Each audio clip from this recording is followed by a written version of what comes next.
자, 김순호 경찰국장이 밀정 의혹을 사실상 모두 부인하고 있지만 이와 반대되는 증언들이 보신 것처럼 계속 이어지고 있고 여전히 많은 의혹들이 풀리지 않고 있는데요. 이 사건을 취재해온 기획탐사 취재팀 남재현 기자와 함께 자세히 알아보겠습니다. 남재현 기자 나와 있습니다. 자, 남 기자, 일단 본인이 지구장을 맡으면서 활동했던 인노회를 밀고 한 대가로 경찰의 특채가 됐다는 의혹에 대해서 이 김 국장은 강하게 부인을 하지 않았습니까? 네, 맞습니다. 김 국장은 일단 인노회에서 부천 지구장, 그러니까 핵심 인물 역할을 했었는데 예. 본인 주장대로라고 그러면 중간 책임자 정도는 했다, 네. 이렇게 이야기를 하고 있습니다. 그런데 경찰은 이 부분을 조사를 했었거든요. 그런데 희한하게 핵심 인물이었음에도 불구하고 처벌을 하지 않습니다.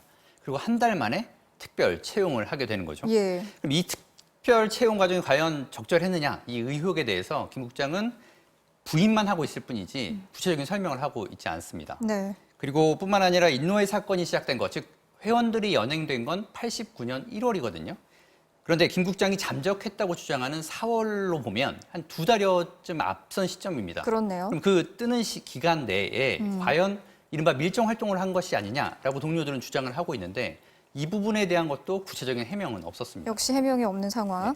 인노회 사건 수사 책임자인데다 김 국장의 특채를 담당했던 이 홍승상 전 경감이요. 이 사람이 그 박종철 고문치사 사건 당시에 책상을 탁 하고 치니까 억하고 쓰러졌다. 이 초기 보고서를 썼던 인물이기도 하잖아요. 근데 이제 이 김 국장은 특채를 해준 게 아니라 특채가 있다고 안내만 해줬을 뿐이다. 이렇게 또 주장을 했어요. 네, 그렇죠. 그런데 저희가 그 취재 과정에서 김순호 국장에게 직접 확인한 내용이 하나 있는데요. 네. 그대로 읽어드리면 예. 김 국장은 홍승상 전 경감이 특별 채용을 먼저 제안을 했고 한참 숙고를 했던 것 같다라고 말을 했습니다. 단지 특채를 소개해 준 사람 정도라고 하면 사실 숙고할 일이 필요가 없지 않겠습니까? 그렇겠죠. 예, 그리고 김 국장은 이제 홍 전 경감에게 인노에 관련된 이야기도 모두 다 했다라고 얘기를 하는데요. 이 내용 진술도 경찰이 될 것 같으면 나중에 문제가 될 수 있으니까 예. 인노회 관련 진술을 공식 기록에서 홍 전 경감이 빼줬다라고 말을 하고 있습니다. 그러면 홍 전 경감이 사실상 특채 과정을 진행한 게 아니라면 나올 수 없는 얘기인 거죠. 자, MBC가 단독 보도한 보안사 문건에 대해서 김 국장이 문건 내용은 일단 인정을 했는데 적극 협력한 건 아니라고 주장을 했습니다. 이거 어떻게 봐야 할까요?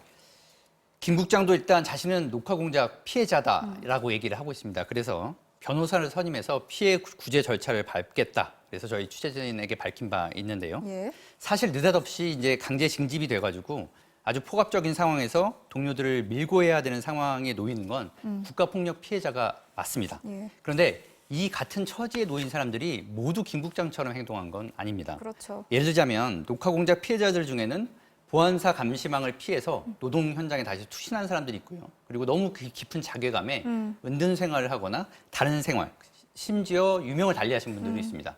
아직도 이 사망 과정에 대해서 분명히 규명되지 않는 분들도 있는데요.